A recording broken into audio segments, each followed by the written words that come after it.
நான் இங்கு அமர்ந்திருப்பதே ஐயா அவர்கள் பேச்சை கேட்கதா, அனைவரும் இருப்பது அவருடைய பேச்சை கேட்கதா. வேலூர் கம்பன் கழகத்தின் சார்பாக கண்ணதாசன் விழா 100 நோக்கி சென்று கொண்டிருக்கின்றது. காலை முதல் சிறப்பாக நடைபெற்றுக் கொண்டிருக்கின்றது. இந்த காவாலில் பொதுவாக நிகழ்ச்சியில் எதுவும் பர்மிஷன் கொடுப்பதில்லை, அனுமதி கொடுப்பதில்லை. கண்ணதாசனாக அனுமதி கொடுத்தார், அவருக்காக தான் அனுமதி கொடுத்தார்கள். ஏனென்றால் இந்த அரங்கம் நிரம்பி வழங்க வேண்டும் என்பது. அடுத்த தலைமுறை மாணவர்கள் இருக்கின்றார்கள், அவருக்கு கவிஞர்களை பற்றி தெரிய வேண்டும். அவர் சொன்னபோது அவர் பன்முகம் கொண்டவர். இங்க இருக்கிற தலைவர்களும் ஒருவரும் ஒரு முறை அவரை பற்றி பேச போகிறார்கள். குறிப்பாக ஐயா தமிழடி மணியன் அவர்கள், அவர் தமிழகத்தில் மாபெரும் தலைவர்களுடன் பழகியவர். காமராஜர் முதல் இப்போதான் ஐயா இராசையை பற்றி பேசிக் கொண்டிருந்தார். அவர் வாழ்ந்த அண்ணா கூட சொல்லலாம். அவர் கடைசி காலம் தான் வேறொரு தான் இருந்தார், அவருடன் பழகியவர். பல தலைவர்களின் நற்குணங்களை கொண்டவர். அவர் கவிஞர் அவர்களை பேசும்போது நாம் அங்கே இருக்க வேண்டும்ன்ற எண்ணம் இல்லாதான் சொன்னார். ஃபோனெல்லாம் சுவிட்ச் ஆஃப் பண்ண அப்படின்றது ரொம்ப முக்கியமானது.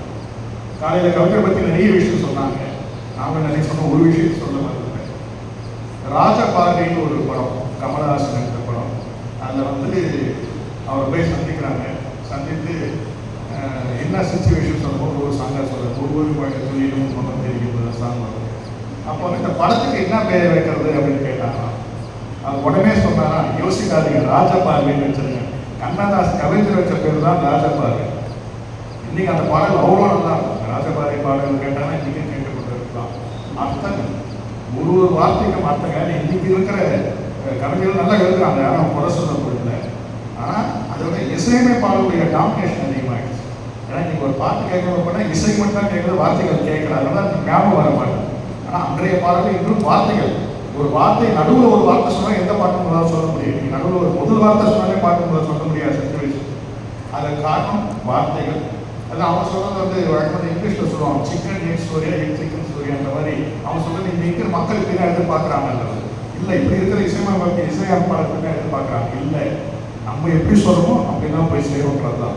இன்னைக்கு கவிஞருடைய வார்த்தைகள் நம்ம மனதில் இருக்கின்றோம். அவர் சொல்லாத வார்த்தைகளில் அவர் ஒரு திருக்குறள் போல. திருக்குறள் எடுத்தீங்கன்னா அந்த சொல்லாத சப்ஜெக்ட் இருக்காது, அது எல்லாத்தையும் சொல்லியிருக்காரு.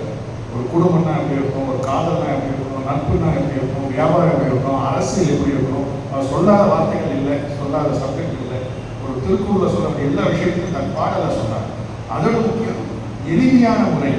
இன்னைக்கு கம்பராமாயணம் படித்த எல்லாருக்கும் உடனே புரியாது, அது 2 புக்கு தான் நம்மளை படிக்க முடியும். ஆனால் பாமர மக்களும் புரியும்படி எளிமையான முறையில் பட்டித்தட்டையெல்லாம் அவர் பாடல் பேசுகிறது. அதற்கு காரணம் எம்ஜிஆராக இருக்கலாம், சிவாஜியாக இருக்கலாம். பட் பாடல் அவர், அதான் முக்கியம். அதான் ஒரு நாடோடி மன்னன் படம் வந்தபோது காலையில் 9 மணிக்கெலாம் செட்டுக்கு வந்துடும் சொல்லிட்டு எம்ஜிஆருடைய டைரக்ஷன் சொன்னாரா, இந்த படம் வெற்றி படம் தான் நான் மன்னன், தோல்வி இருந்தால் நாடோடி. நான் அந்த படம் நாடோடி மன்னன் வழக்கம் போல லேட். காலையில் கூட சொன்னாங்க லேட்டாக, ஒரு வாரம் வழக்கம் போல லேட்டாக வச்சார், தூங்கி எழுந்துட்டு வந்தார். அது கூட எம்ஜிஆர் வந்துட்டோடனே கவிஞர் பார்த்து லேட்டாக சாரிங்க அப்படின்னு இருக்காரு, மன்னித்து விடுங்க. இல்லை நாங்கள் பாடல் எழுதி முடிச்சிட்டோம் அப்படின்னாங்க. என்ன பாடல்னா தூங்காதே தம்பி தூங்காதே. அதாவது கவிஞருக்காக எழுதப்பட்ட பாடல். அன்றைக்கி தான் அந்த ஒரு பெரிய கேப் வந்தது அவருக்கு எம்ஜிஆருக்கும். ஆனால் நிறைய அவரை பற்றி சொல்லலாம். ஆனால் இவ்வளோ பெரிய கேப் வந்தோம். கவிஞருக்கு அமெரிக்காவில் கூட சொல்லணும்னு இவர் தான் அங்கிருந்து எல்லா ஏற்பாடும் பண்ணுறாரு, எல்லா செலவையும் எடுத்துக்கூட முக்கியமான இடத்துல இவரே ப்ரே பண்ணிட்டு இறுதி ஊர்வலம், கவிஞர் இறுதி ஊர்வலத்தில் எல்லாரும் பொதுமக்களுக்கு ஒரு வண்டி ஏற்பாடு பண்ணி மேலே வைக்கிறாங்க.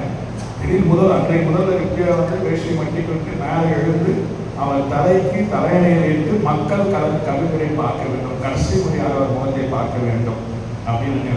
அது அவருக்காக இல்லை, அவர் தமிழுக்காக, அவருடைய திறமைக்காக. அந்த திறமை அவர் கலைஞரோட கருத்து வேறுபாடு, எம்ஜிஆரோட கருத்து வேறுபாடு, அண்ணாவோட கருத்து வேறுபாடு. ஆனால் அனைவரும் அதை மதித்தார்கள். எதற்காக? அவருடைய தமிழுக்காக, அவருடைய வார்த்தைக்காக. இந்த குணநலம், இந்த திறமை இன்றைய தலைமுறைக்கு தெரிய வேண்டும், அரசியல் பண்பாடு தெரிய வேண்டும் தான் இன்னைக்கு அந்த விழாவை சிறப்பாக நடத்தி கொண்டிருக்கிறோம்.